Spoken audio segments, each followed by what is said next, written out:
Hello बच्चों, good evening. आ जाओ भाई तेजी से। हम लोग 11th का पेपर डिस्कस कर लेते हैं। 18th पेपर है ये ना। तो अपने पास पहला क्वेश्चन है।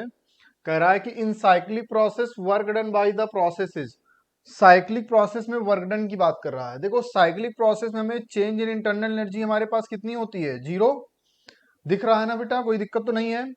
और जब चेंज इन इंटरनल एनर्जी हमारे पास जीरो होगी तो फिर thermodynamics first law, delta Q is equal to delta U plus delta W. तो डेल्टा यू की वैल्यू जीरो, तो यहां से डेल्टा क्यू हमारा किसके इक्वल हो जाएगा? डेल्टा डब्ल्यू के। तो यहां से एक बात अपने पास क्लियर हो गई कि जो वर्क डन होगा वो किसके इक्वल होगा? Heat given to the system. जितनी हीट सिस्टम को दी जाएगी उसी के इक्वल हो जाएगा। चले बेटा, आगे बढ़ा जाए। Next question.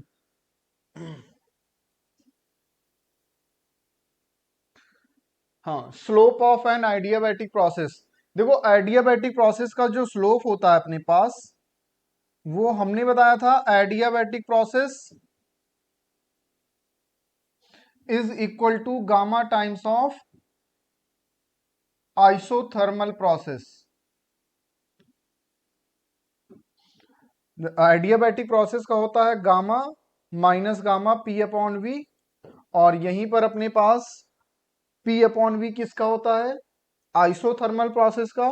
तो adiabatic process is equal to gamma times of isothermal process. Clear है बेटा? तो अपने पास गामा की वैल्यू क्या होती है मोनोएटॉमिक गैस के लिए, ट्राइएटॉमिक गैस के लिए और डायटॉमिक गैस के लिए? तीनों के लिए गामा की वैल्यू ग्रेटर देन वन आती है। तो एडियाबैटिक प्रोसेस का जो स्लोप होगा वो greater than the isothermal process होगा। ठीक, आगे बढ़ते हैं। कह रहा है a 1 mole gas expand adiabatically from a temperature T1 to a temperature T2. The work done in this process, work done in this process. चलो, तो जरा सा इसको बताते हैं। Work done in adiabatic process का फॉर्मूला क्या होता है बेटा? Work done in adiabatic process का mu sorry N into R upon gamma minus one into T one minus T two. और R upon gamma minus one किसकी value होती है? सीवी की। तो यहां पर आ जाएगा N C V T one minus T two. और यहां से नंबर ऑफ मोल्स है वन मोल, तो ये बन जाएगा C V T one minus T two. तो अपने पास वर्क डन किसके लिए आ गया? एडियाबैटिक प्रोसेस के लिए C V T one minus T two. Clear है? तो answer is the second part. Very good, बहुत अच्छे। अब कह रहा है in an isometric process the quantity which remains constant. कौन सी क्वांटिटी कांस्टेंट रहती है? आइसोमेट्रिक प्रोसेस की बात कर रहा है। किसकी बात कर रहा है? आइसोमेट्रिक प्रोसेस की। तो आइसोमेट्रिक प्रोसेस में क्या कांस्टेंट बना रहता है? वॉल्यूम। वॉल्यूम हमेशा क्या बना रहेगा? कांस्टेंट बना रहेगा। तो आंसर कौन सा हो जाएगा? Third part is the correct answer. Very good. अगले क्वेश्चन की तरफ बढ़ते हैं। कह रहे what happen to the internal energy of a gas during isothermal expansion. Isothermal expansion में इंटरनल एनर्जी, देखो आइसोथर्मल की जब बात करेगा तो इंटरनल एनर्जी हमारी टाइम डिपेंडेंट होती, सॉरी टेम्परेचर डिपेंडेंट होती है। और जब आइसोथर्मल प्रोसेस की बात होगी तो टेम्परेचर अपना कांस्टेंट बना रहेगा। और जब टेम्परेचर अपना कांस्टेंट बना रहेगा तो फिर चेंज इन इंटरनल एनर्जी अपने पास कांस्टेंट बनी रहेगी, या सॉरी इंटरनल एनर्जी कांस्टेंट बनी रहेगी, या बोल सकते हैं चेंज इन इंटरनल एनर्जी अपने पास जीरो हो जाएगी। ठीक है? क्लियर है बच्चों? चला जाए, आगे बढ़ा जाए। तो इंटरनल एनर्जी कांस्टेंट और change in internal energy zero, तो internal energy will remains constant. अच्छा, अगर बोलता चेंज इन इंटरनल एनर्जी यहां पर, तब चेंज इन इंटरनल एनर्जी हमारी जीरो होती। ये में जरा सा डिफरेंस पता होना चाहिए। अगला प्रोसेस, अगला क्वेश्चन कर रहा है when there is no heat change from surrounding in a system then the process is related to.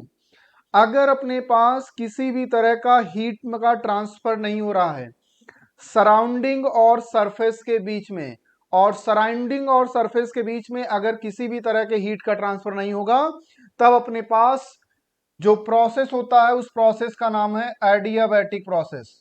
उस प्रोसेस का नाम क्या होगा? Adiabatic process. तो ये प्रोसेस कैसा होगा? Adiabatic process. तो करेक्ट आंसर फोर्थ पार्ट। चला जाए, आगे बढ़ा जाए। अगला क्वेश्चन कह रहा है work done by 0.1 mole of gas at 27 degree Celsius to double of its volume at constant pressure is.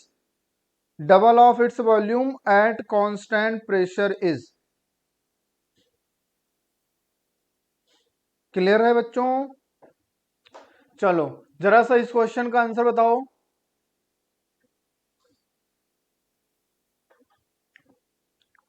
तो वर्क डन का फॉर्मूला अपने पास देखो, सबसे पहले होता है वर्क डन का होता है P इंटू डेल्टा वी। इसको क्या लिख सकते हो? N R delta T.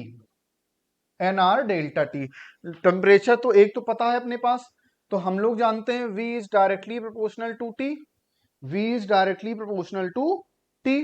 तो यहां से अपने पास क्या आ जाएगा? V1 upon V2 is equal to T1 upon T2। तो पहले जो वॉल्यूम था वो V था, बाद में 2V। पहले टेम्परेचर 27 डिग्री सेल्सियस, इसको अगर केल्विन में चेंज करोगे 300 केल्विन अपॉन T2 कितना हो जाएगा निकालना पड़ेगा, कैंसिल। तो T2 की वैल्यू कितनी हो गई? 600 केल्विन।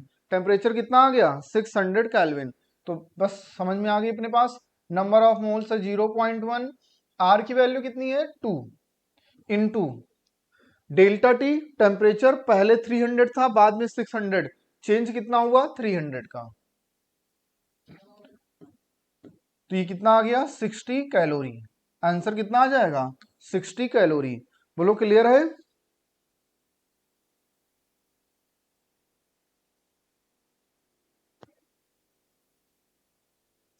चलो आगे बढ़ते हैं। ठीक, चलो आगे बढ़ा जाए अगले क्वेश्चन की तरफ। कह रहा है कि an ideal gas undergoing adiabatic change has the following pressure temperature relation. देखो प्रेशर टेम्परेचर रिलेशन हमें बताना है। तो देखो एक बात पता है, PV to the power gamma किसके इक्वल होता है? कांस्टेंट के इक्वल होता है ना। PV to the power gamma is equal to constant. तो यहां से और अगर निकालें PV is equal to nRT होता है। तो डायरेक्ट अगर हमें प्रेशर और टेम्परेचर चाहिए, वॉल्यूम हटाना है, तो V is equal to T upon P लिख सकते हैं। एन आर कॉन्स्टेंट ही है, तो P into T upon P to the power gamma is equal to constant. तो P into T to the power gamma upon P to the power gamma is equal to constant. तो यहां से P to the power 1 minus gamma और T to the power gamma is equal to constant. P to the power 1 minus gamma T to the power gamma is equal to constant. Clear है? ये थोड़ा सा बेटा यहां पर हमें option तो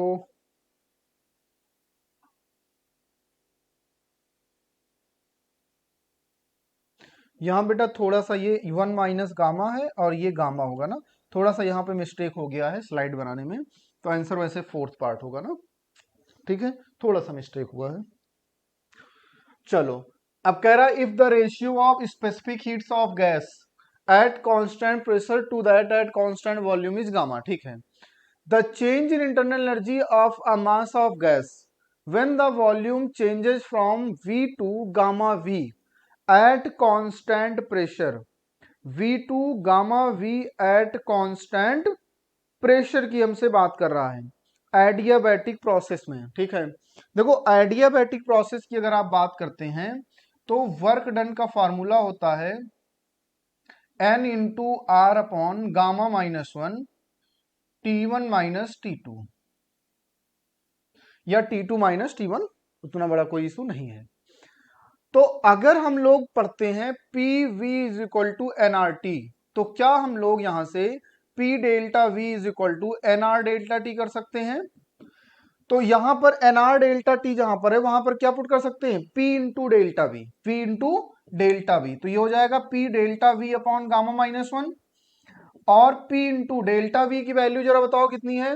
पहले था V, बाद में हो गया गामा V ना। वॉल्यूम पहले था V और चेंज होकर कितना हो गया, गामा V।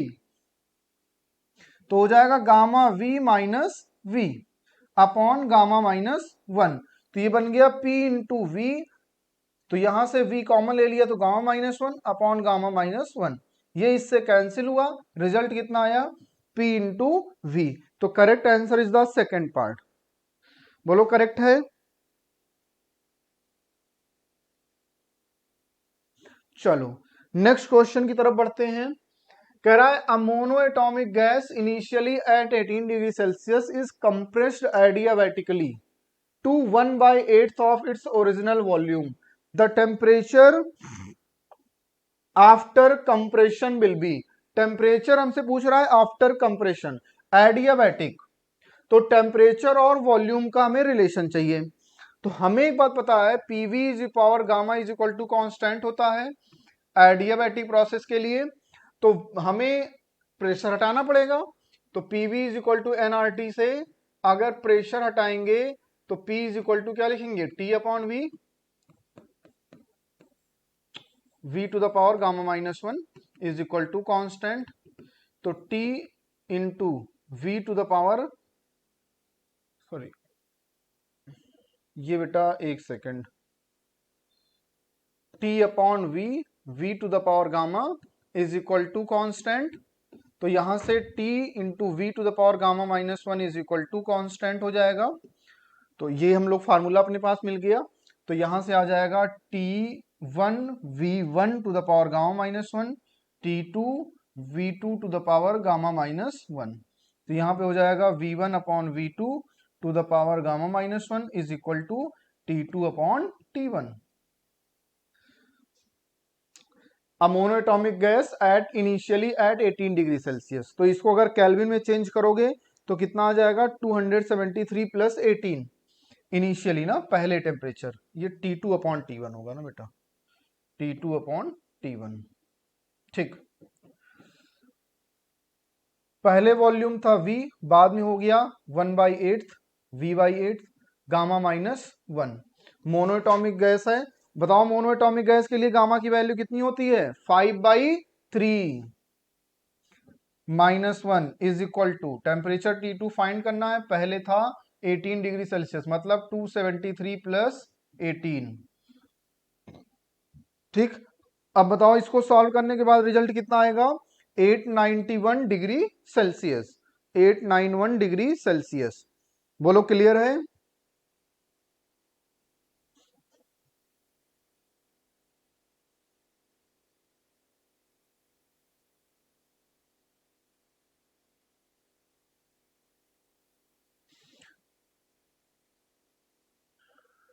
आगे बढ़ते हैं।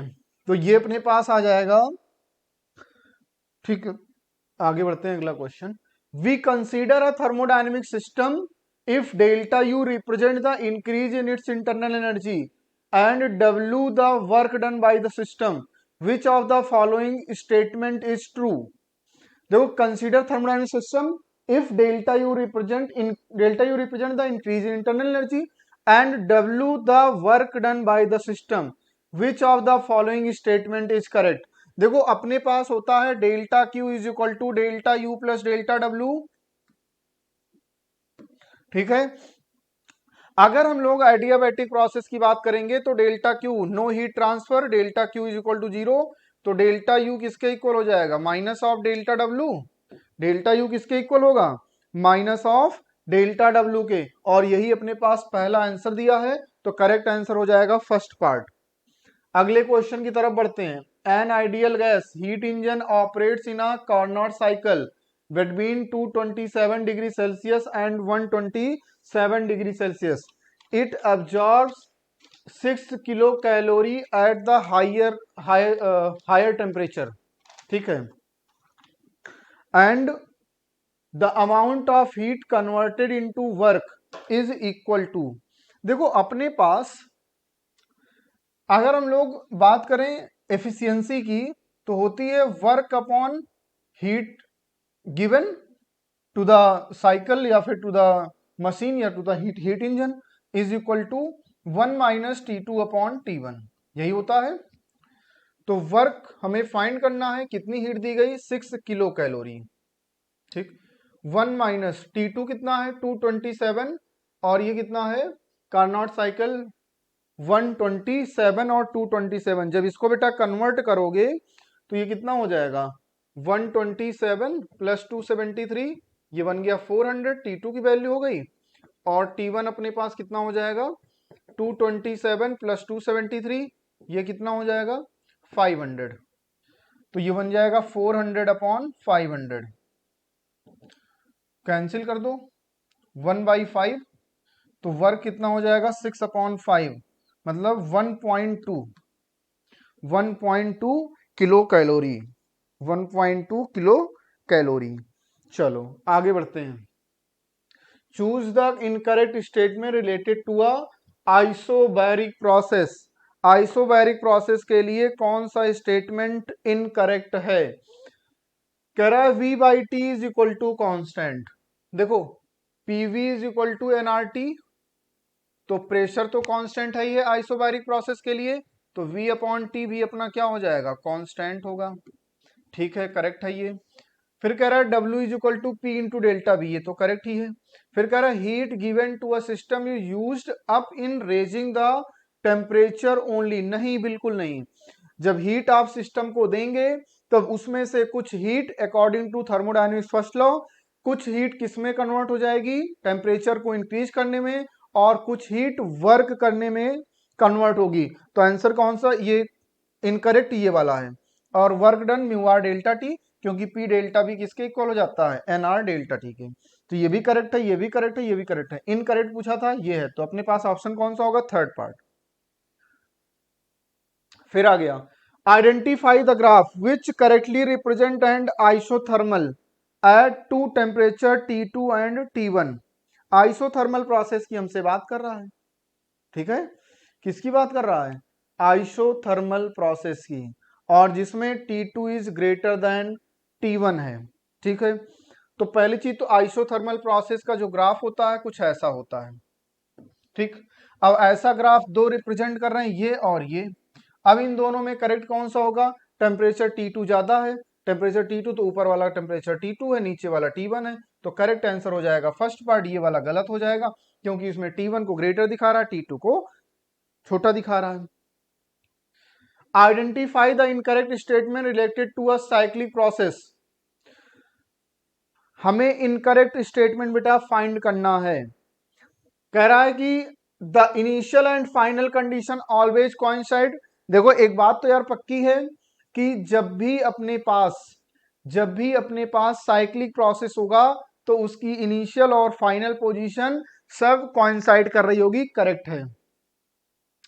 और साइक्लिक प्रोसेस में change in internal energy zero होती है, साइक्लिक प्रोसेस में change in internal energy zero होती है, और जब चेंज इन इंटरनल एनर्जी अपने पास जीरो होगी तो delta Q is equal to delta U plus delta W से क्या हम ये बोल सकते हैं कि डेल्टा यू जीरो, तो डेल्टा क्यू किसके इक्वल हो जाएगा डेल्टा डब्ल्यू के, करेक्ट है, ठीक है। अपने पास ये क्या हो गया करेक्ट हो गया। कह रहा है work done is greater than zero, ये भी ठीक है। नन ऑफ द एबव, यही आंसर हो जाएगा, नन ऑफ द एबव। आगे बढ़ते हैं। Ideal gas is taken through the process shown in figure. Ideal gas की हमसे बात कर रहा है, किसकी बात कर रहा है आइडियल गैस की। कह रहा in process A B work done by the system is positive, work done by the system is positive. देखो अगर हम लोग देखते हैं एबी में देखो टेम्परेचर कांस्टेंट बना हुआ है, तो PV is equal to nRT से अपने पास एक बात पता चल रही है, P is inversely proportional to V। तो अगर प्रेशर बढ़ रहा है तो वॉल्यूम क्या होगा कम होगा, और अगर वॉल्यूम अपने पास कम हो रहा होगा तब हम लोग ये बोल सकते हैं कि वर्क डन नेगेटिव होगा, इनकरेक्ट, ठीक है। अब इसके बाद दूसरे के पास आ जाओ। इन process A B heat is rejected out of rest on, heat is rejected out,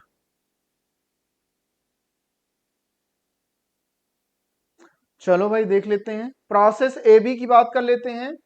तो delta Q is equal to delta U plus delta W.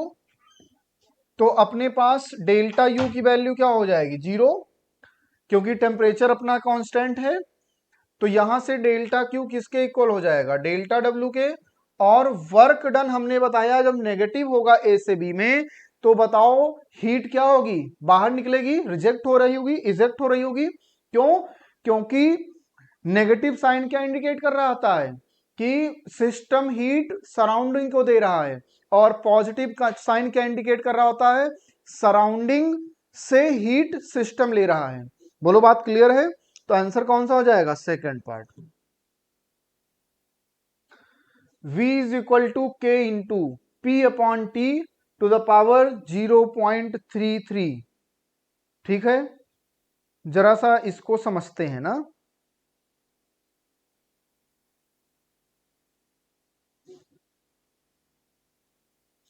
चलो भाई देख लेते हैं।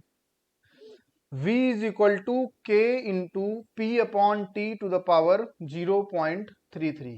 के कांस्टेंट है, प्रोसेस हमसे ये पूछ रहा है ना।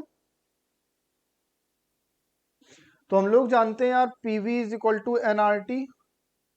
पी बाई टी को अगर एक जगह हम लोग रख देते हैं तो ये हो जाता है एन आर अपॉन वी। ठीक है, इतनी बात क्लियर है।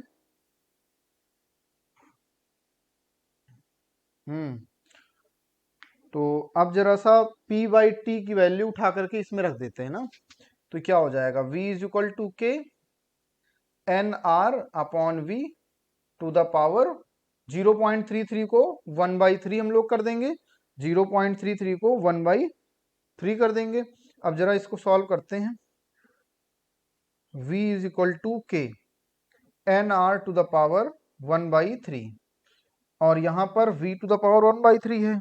जब इसको इधर भेजेंगे, V टू द पावर 1/3 है, जब इसको हम लोग इधर भेज देंगे तो ये अपने पास वॉल्यूम जो भी बनेगा, तो फाइनली वॉल्यूम अपना एक कांस्टेंट हो जाएगा ना। फाइनली वॉल्यूम क्या हो जाएगा, कांस्टेंट हो जाएगा। और जब वॉल्यूम अपना कांस्टेंट हो जाएगा तो ये प्रोसेस कौन सा हो जाएगा, आइसोकोरिक। भाई जब ये इधर आएगा तो v की पावर समथिंग बनेगी, और इधर k कांस्टेंट है, n कांस्टेंट है, r कांस्टेंट है। तो मतलब डायरेक्टली हम लोग v को क्या बोल सकते हैं, कांस्टेंट बोल सकते हैं। और जब v को हम लोग कांस्टेंट बोलेंगे तो अपने पास ये प्रोसेस कैसा हो जाएगा, आइसोकोरिक। ये प्रोसेस कैसा हो जाएगा, आइसोकोरिक। चला जाए, आगे बढ़ा जाए।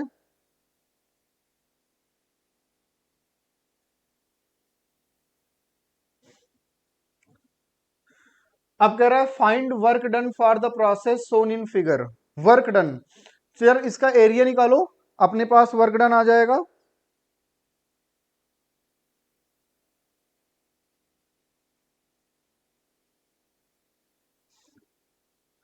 Work done for the process as shown in figure.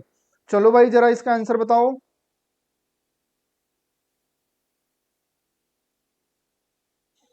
पहले इस इतने का निकाल लेते हैं एरिया, उसके बाद इसके नीचे वाला निकाल लेते हैं। इतने का एरिया निकालोगे कितना आ जाएगा, अपने पास एरिया आ जाएगा पाई/2, पाई/2 इंटू ये लेंथ आ जाएगी 1, और ये वाली लेंथ भी कितनी हो जाएगी 1, प्लस रेक्टेंगल का एरिया अगर निकालोगे, रेक्टेंगल कितना आ जाएगा, 2 से 4 है ना, 2 to 4, नहीं 4 से 2 है, 4 - 2 2, और हाइट भी 2 है। तो कितना हो जाएगा, पाई/2 प्लस 4। आंसर हो जाएगा pi plus 4 ATM litre. An ideal gas, monoatomic gas, undergoes the process AB as shown in figure. If the heat supplied and the work done in the process are delta Q and delta W respectively, the ratio of delta Q ratio delta W। यार delta Q और delta W का हमसे ratio पूछ रहा है। तो A be process के लिए देख लेते हैं। V directly proportional to T है, तो अपने पास इतना पता है कि प्रेशर कांस्टेंट हो जाएगा। और जब यार प्रेशर अपने पास जब ये कांस्टेंट होगा तो हम लोग work done formula delta W कितना हो जाएगा, एन आर डेल्टा टी, चाहे उसको पी डेल्टा वी लिखो या एन आर डेल्टा टी लिखो, और डेल्टा क्यू का फॉर्मूला होता ही है N C P delta T. तो ये फर्स्ट इक्वेशन और ये सेकेंड इक्वेशन, तो delta Q upon delta W जब निकालोगे तो ये हो जाएगा N C P delta T upon N R delta T. अब बताओ, एन से N cancel, delta T cancel, और मोनोएटॉमिक गैस है, सीपी की value 5r/2 upon R, 2.5 is the correct answer.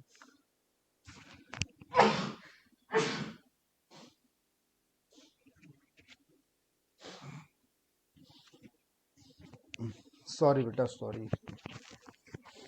चलो अगले क्वेश्चन पर आ जाते हैं। A certain amount of an ideal gas is taken from state A to state B. A state से कहां पर जा रहे हैं, स्टेट बी में, ठीक। One time of process by process one and another time by process two. If the amount of heat absorbed by the gas are Q1 and Q2 respectively, Q1 and Q2 respectively, तो देखो अपने पास जब एक बार इस process से जा रहे हैं और एक बार इससे जा रहे हैं, ठीक है, ए से बी हमें जाना है, ठीक। तो हमें पता है कि ए से बी जब हमें जाना है तो प्लेस तो फिक्स है, तो जो डेल्टा यू अपने पास है वो तो फिक्स होगा। डेल्टा यू क्या होगा, कांस्टेंट बना रहेगा, चाहे जाओ या वापस आओ। तो जो डेल्टा क्यू है is equal to delta U plus delta W. तो डेल्टा क्यू जो है किस पर डिपेंड करेगा, डेल्टा डब्ल्यू पर। जिसका वर्क डन ज्यादा होगा उसका हीट भी जितना जो उतना ही हीट उसमें ज्यादा ऑब्जॉर्व करेगा। और वर्क डन किसका ज्यादा होगा, जिसका एरिया ज्यादा होगा। तो एरिया अंडर कर्व से हम लोग अगर देखेंगे तो फर्स्ट वाले में ज्यादा एरिया आएगा, सेकंड वाले में कम आएगा। तो delta Q1 is greater than delta Q2।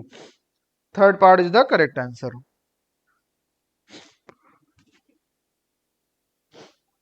चलो, two different adiabatic paths for the same gas intersect two isothermal process T1 and T2 as shown in pressure, shown in the figure.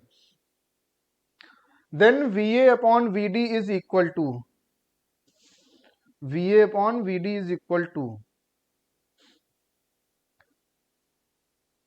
चलो फिर अब जरा सा देख लेते हैं, एक बार इसमें देख लेते हैं, ए से डी वाले में, ठीक। फॉर्मूला क्या निकाला था, T into V to the power gamma minus one is equal to constant, यही रिलेशन हमने फाइंड किया था। तो हो जाएगा T1 V A to the power gamma minus one, और यहां पर हो जाएगा T2 V D to the power gamma minus one. तो यहां से T1 अपॉन T2 की वैल्यू कितनी आ जाएगी, V D upon V A to the power gamma minus one. और दूसरे वाले अगर लिखेंगे तो हो जाएगा T1 V B to the power gamma minus one, और ये हो जाएगा TC T2 V C to the power gamma minus one. तो ये बन जाएगा T1 upon T2 is equal to V C upon V B to the power gamma minus one, ठीक है। अब दोनों को अगर इक्वल कर देते हो तो टेम्परेचर सेम ही है, तो हो जाएगा V D upon V A is equal to V C upon V B, और हमें फाइंड करना है V A upon V D. तो ये कितना हो जाएगा, sorry, V A upon V D पलट देंगे तो ये बन जाएगा V B upon V C. Third part is the correct answer, ठीक है। आगे बढ़ते हैं। कह रहा है 6 mole of an ideal gas perform a cyclic process shown in figure if the temperatures are T A T B T C and T D, the work done per cycle is, work done per cycle. देखो work done, इसमें देखो ये वाला जो graph है अपने पास A B और ये सी डी वाला, इसमें तो ये सब ओरिजिन से पास कर रहा है, तो P directly proportional to T से V अपने पास कांस्टेंट हो जाएगा। तो हम लोग बोल सकते हैं work done by the process A B and work done by the process C D is equal to 0। इतनी बात हमें पता चल गई, ठीक है। अब work done by the process B to C अगर देखना है तो फॉर्मूला वही है NR डेल्टा टी, 6 मोल है, आर अभी आर ही रहने दो, और डेल्टा टी कितना हो जाएगा, टेम्परेचर बी और सी के बीच का 600 800 और 2200, 2200 माइनस 800, तो ये आ जाएगा बेटा अपने पास 814, तो ये आ जाएगा 6R इंटू 1400 BC। और अगर हम लोग यहीं पर निकाल लेते हैं वर्क डन बाई D2A, तो यहीं पर आ जाएगा NR फिर से डेल्टा टी। इसमें देखो वॉल्यूम कम हो रहा है ना, वॉल्यूम कम हो रहा है तो नेगेटिव लगा दो, minus N6 into R, delta T कितना हो जाएगा 1200, और ये 600 आ जाएगा ना, तो ये हो गया 6R इंटू 600। जरा सा देख लेते हैं, नेट अगर वर्क डन हम लोग निकालेंगे तो सब्सट्रैक्ट हो जाएगा, ये माइनस में है और ये प्लस में है, तो 6R कॉमन हो जाएगा, 1400 माइनस 600, तो ये कितना हो जाएगा 800, 6R इंटू 800, ठीक, 6R इंटू 800, ठीक। और R की वैल्यू इसमें गिवन तो है नहीं,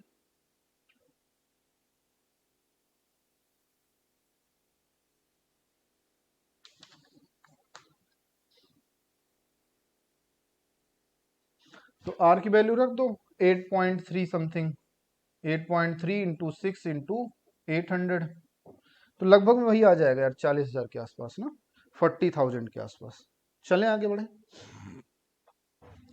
If the time period of simple pendulum in vacuum is T, now the time period if pendulum is completely immersed in liquid of density 1/8 of the bob,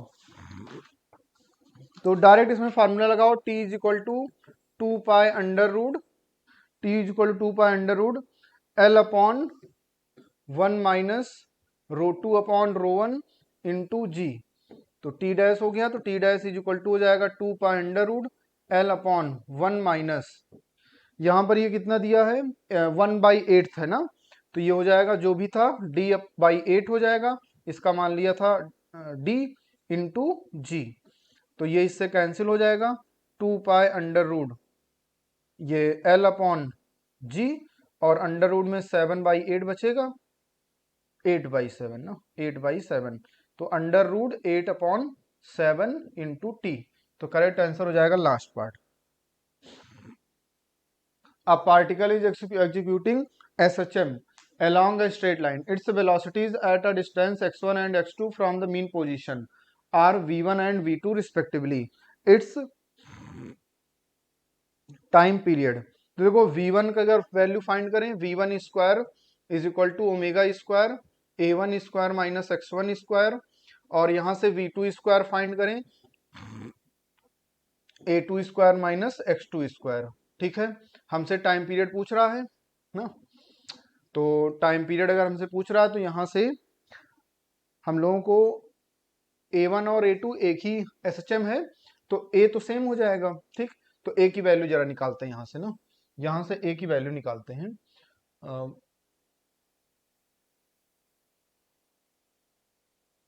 v1 square upon omega square is equal to a square minus x1 square, तो a square कितना हो जाएगा v1 square upon omega square plus x1 square, और इसी को उठा करके अगर हम लोग यहाँ पर रख देते हैं तो v2 square upon omega square is equal to a की वैल्यू कितनी हो जाएगी v1 square upon omega square plus x1 square minus x2 square, ठीक।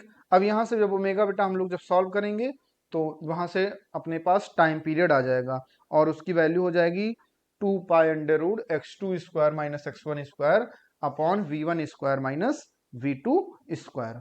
बोलो बात क्लियर है ना। देखो अपने पास SHM तो एक ही है, तो उसका एम्पलीट्यूड सेम होगा ना, a1 और a2 आपस में इक्वल होंगे जिनको हमने a मान लिया। अब इसको अगर सॉल्व करना चाहो तो सॉल्व कर लो, और या कहो तो सॉल्व करके हम दिखा देते हैं, कोई इसमें बड़ी बात नहीं है। v2 square upon omega square, और यहाँ से ओमेगा स्क्वायर ले लो LCM, तो यहाँ पे हो जाएगा v1 square plus omega square, इन दोनों के साथ मल्टीप्लाई होगा, x1 square minus x2 square. ठीक, ये हो गया, ये इससे अब कैंसिल हो जाएगा, तो यहां से आ जाएगा v2 square minus v1 square upon x1 square minus x2 square is equal to omega square. अब यहां से वैल्यू आपकी आ जाएगी। Two particle execute SHM of same amplitude and frequency along the same straight line. They passes one another when going in opposite direction, and each time their displacement is half of their amplitude. Their displacement is half of their amplitude.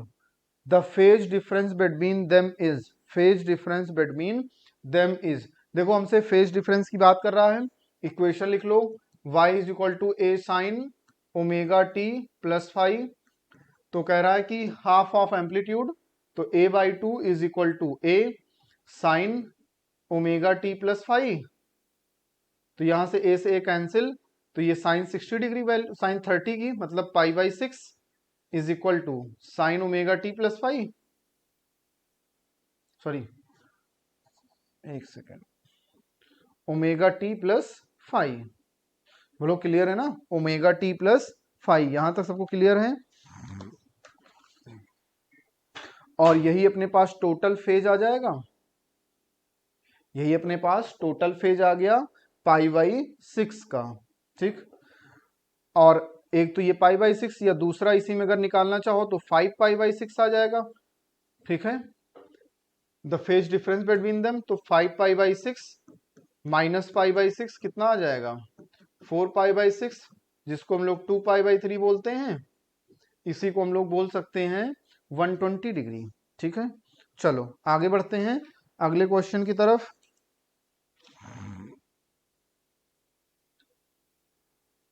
कह रहा है a cylinder containing an ideal gas is vertical position and has piston of mass m that is able to move up up down without friction if the temperature increased. चलो जरा इसका answer बताओ।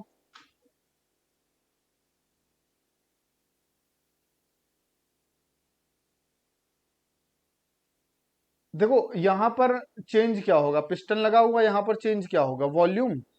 ठीक है, volume we will change but not P, P नहीं change होगा, volume change हो जाएगा जब टेम्परेचर बढ़ाएंगे तो।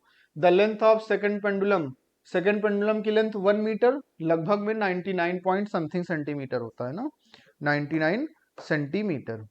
चलो आगे बढ़ते हैं।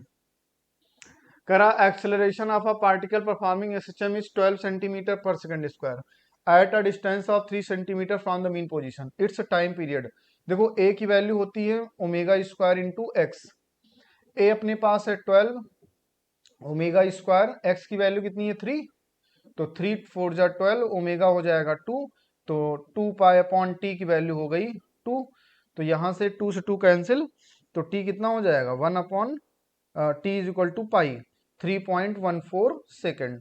तो answer is the fourth part. Next part आ जाते हैं। A brass sphere of mass m/2 is filled with mercury of mass m and has a hole at its base, at its base. अब हमसे क्या कह रहा है, it is made to execute SHM such that mercury is constantly issuing out, then the time period of the system, system का हमसे time period पूछ रहा है।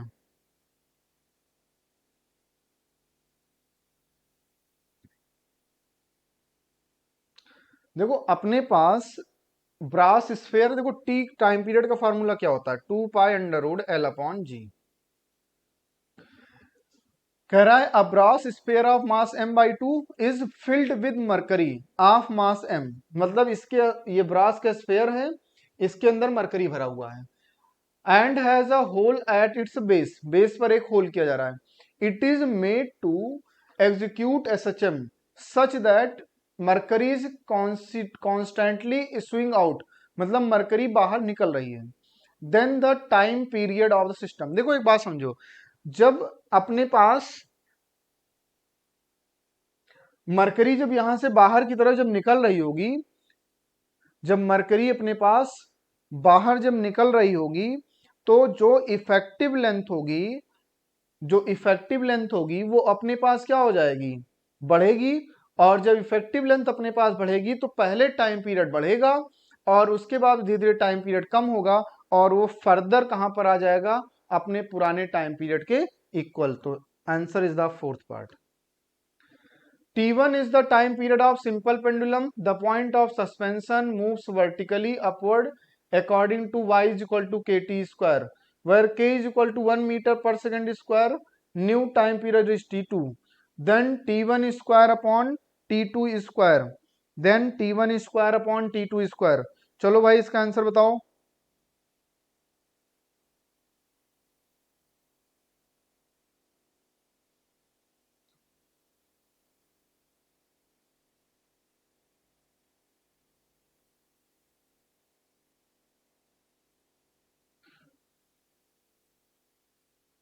तो ये अपने पास y इज इक्वल टू क्या दिया है, के टी स्क्वायर। तो यहां से क्या आ जाएगा, D Y upon D T. तो ये हो जाएगा 2 kt और d2y अपॉन dt2 ये कितना हो जाएगा 2t 2k, k की वैल्यू 1, तो 2 इंटू 1 कितना हो जाएगा 2 मीटर पर सेकेंड स्क्वायर। बोलो भाई 2 मीटर पर सेकेंड स्क्वायर। अब हमसे पूछ रहा है टी, अब टाइम पीरियड क्या होता है 2 pi under root L upon G effective. ठीक है, अब देखो जब ये ऊपर की तरफ जा रहा है इनिशियली टाइम पीरियड कितना था T1, तो T1 इज इक्वल टू हो जाएगा 2 pi under root L upon G की वैल्यू 10। अब उसके बाद जब ये वर्टिकली ऊपर की तरफ जा रहा होगा तो जी इफेक्टिव जो होगा हमने बताया था जी प्लस ए होगा।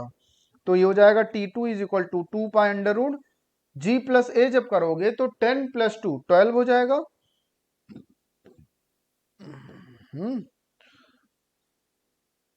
T1 upon T2 under root 12 upon 10 और जब स्क्वायर कर दोगे तो कितना हो जाएगा T1 square upon T2 square की वैल्यू 12 अपॉन 10, तो ये कितना हो जाएगा 6 upon 5, 6 upon 5।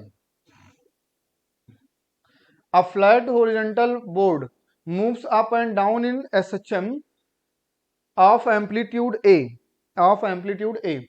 Then the shortest permission time period of vibration such that an object placed on the board may not lose contact with the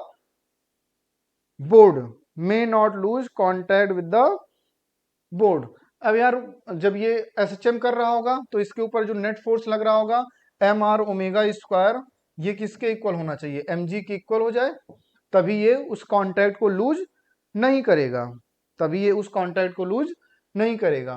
amplitude ए है तो यहाँ पे आर के प्लेस पर ए यूज कर लो, एम से एम कैंसिल, ओमेगा स्क्वायर कितना हो जाएगा जी अपॉन ए, तो इसको लिख सकते हो under root G upon A, ये बन जाएगा 2 pi upon T is equal to G upon A, तो ये बन जाएगा T upon 2 pi under root A upon जी।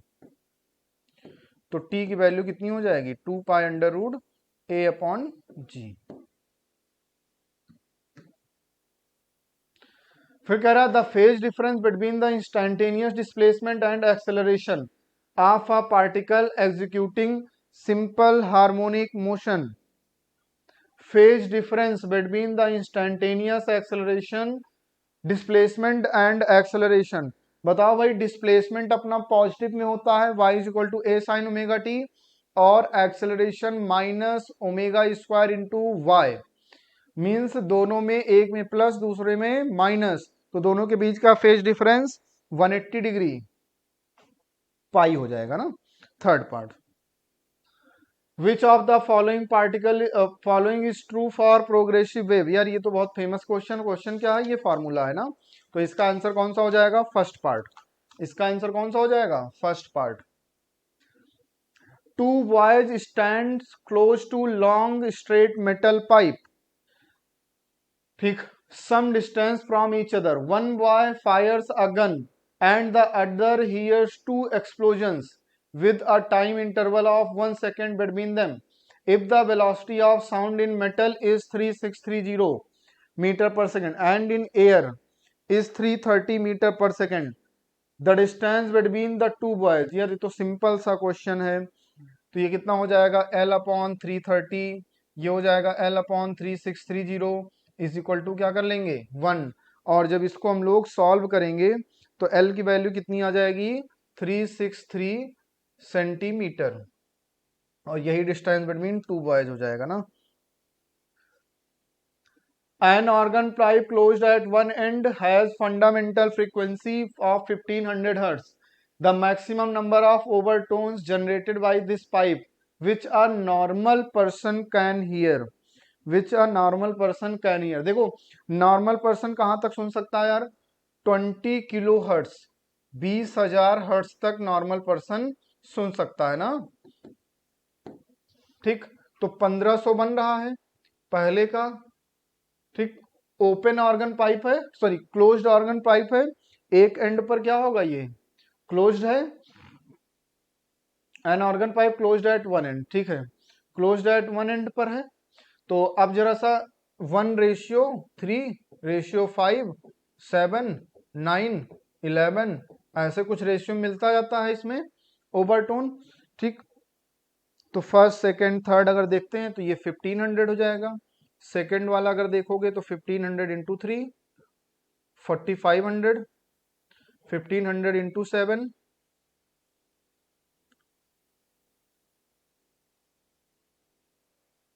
और फिर 1500 इंटू 9,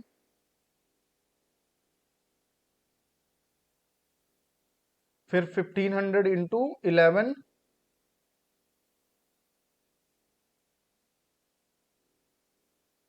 फिर 1500 इंटू 13,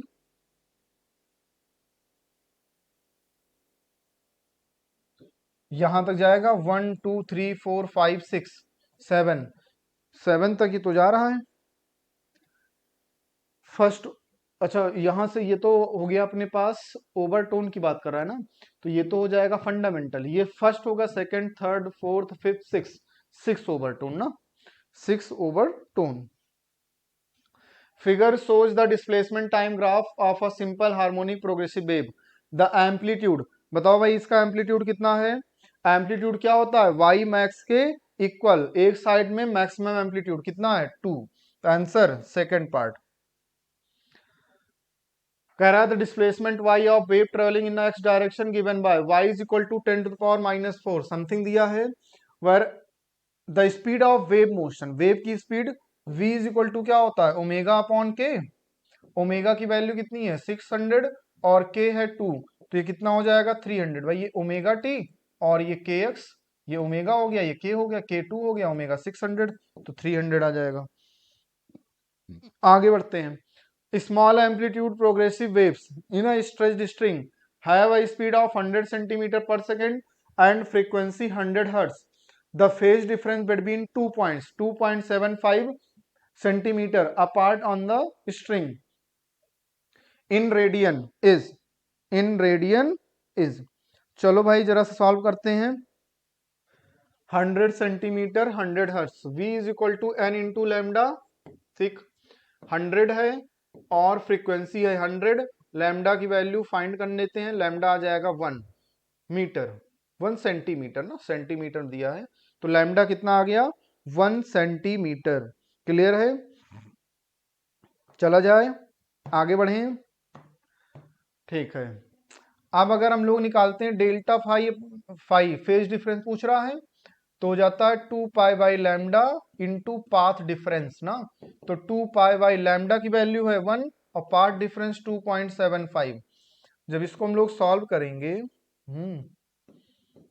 275 इसको कर लो अपॉन 100 कर लो, 25 8 11 4 2 2 जा 4 11 पाई बाई 2। करेक्ट आंसर कितना हो जाएगा फेज डिफरेंस 11 पाई बाई 2।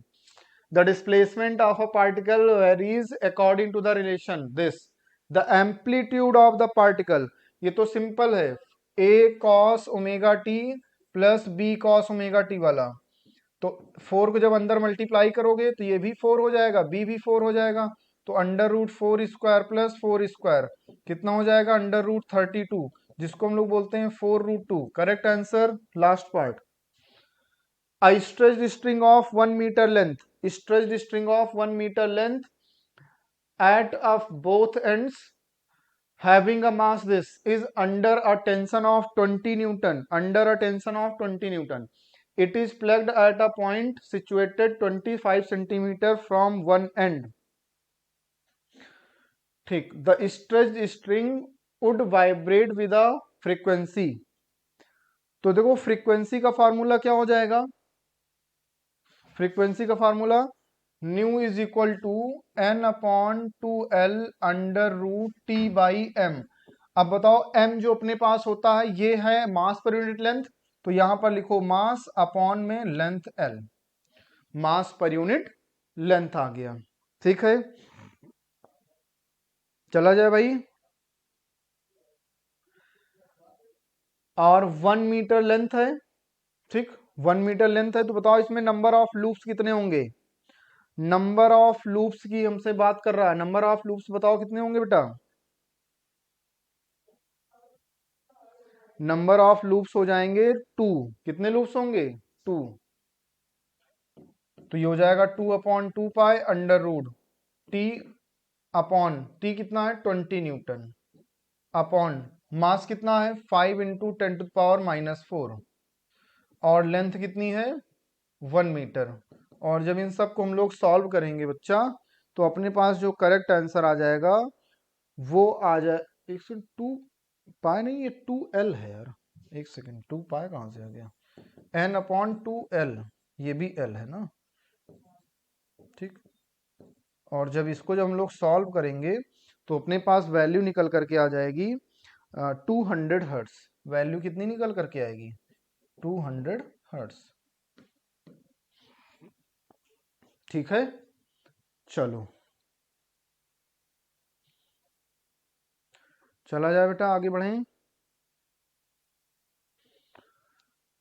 चलो देखो अपने पास प्लग किया गया है ना 25 पर, तो अच्छा दो लूप कैसे आए ये समझ लो, 25 सेंटीमीटर पर इसको प्लग किया गया है एक एंड पर, तो जो नोड और एक नोड और दूसरे नोड मतलब कॉन्जिक्यूटिव नोड्स के बीच की जो डिस्टेंस होती है वो डिस्टेंस होती है लैम्डा बाई 2। तो 25 प्लस 25 50 सेंटीमीटर की डिस्टेंस कितनी हो जाएगी लैम्डा बाई 2। ठीक है,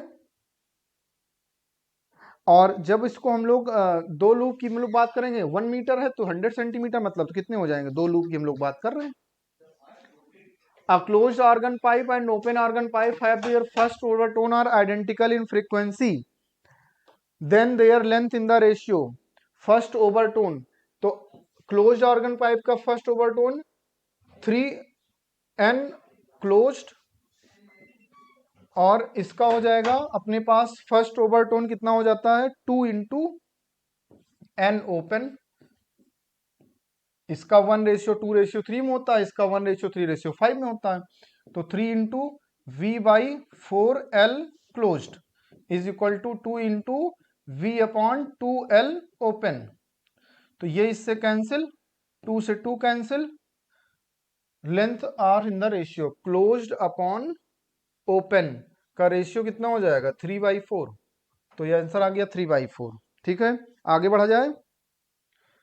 करा the distance between two consecutive crust in a wave strain producing in a string is 5 centimeter. If two complete waves passes through any point per second, then the velocity, तो v is equal to n into lambda, v is equal to n into lambda लगा दो, ये 5 है और कितने wave कितने हैं 2 है, नंबर ऑफ उसी फ्रीक्वेंसी बोलते हैं, तो 2 इंटू 5 कितना आ जाएगा 10 सेंटीमीटर पर सेकेंड। क्लियर है। नेक्स्ट आ जाता है a tuning fork P of frequency 256 hertz produce 4 beats with another tuning fork। देखो P है 256 का, अब ये 4 अगर प्रोड्यूस कर रहा है तो या तो फिर 252 होगा या फिर 260 होगा, Q इन दोनों में से कोई एक होगा। ठीक, when a small amount of wax is attached to Q the number of beats heard per second is 2। कह रहा है जब कुछ वैक्स कर दिया जाता है तो ये कितने बीट्स प्रोड्यूस कर रहा है 2 बीट्स प्रोड्यूस कर रहा है। The original frequency of the fork Q is, ठीक है, तो ओरिजिनल अपने पास हमसे पूछ रहा है, ठीक है, 2 बीट्स। जब वैक्सिंग कर देंगे फ्रीक्वेंसी डाउन करो, फ्रीक्वेंसी 2 कम करो, तो कितना हो जाएगा अपने पास 258, और इसको 2 करो तो 252। अब देखो ये इसके साथ कितना अब कर रहा है 2 बीट्स, और ये इसके साथ 6, हमें 2 बीट्स वाला चाहिए था, तो इसकी ओरिजिनल कितनी हो गई 260। The frequency of a fork is 200 hertz. The distance through his sound travelled by the time the fork makes 16 vibration is. The fork makes 16 vibration is. ठीक है, डिस्टेंस हमसे पूछ रहा है ना, तो सबसे पहले निकालो v is equal to N into lambda. ठीक, लैम्डा की वैल्यू v अपॉन एन, तो ये तो हो गया 340 अपॉन एन की वैल्यू 200, कैंसिल 1.7 आ जाएगा। ठीक है, उसके बाद फिर कह रहा 16 वाइब्रेशन है, तो 1.7 एक वाइब्रेशन में, तो 16 इंटू 1.7 कितना आ जाएगा, ये लगभग में 27.2 मीटर।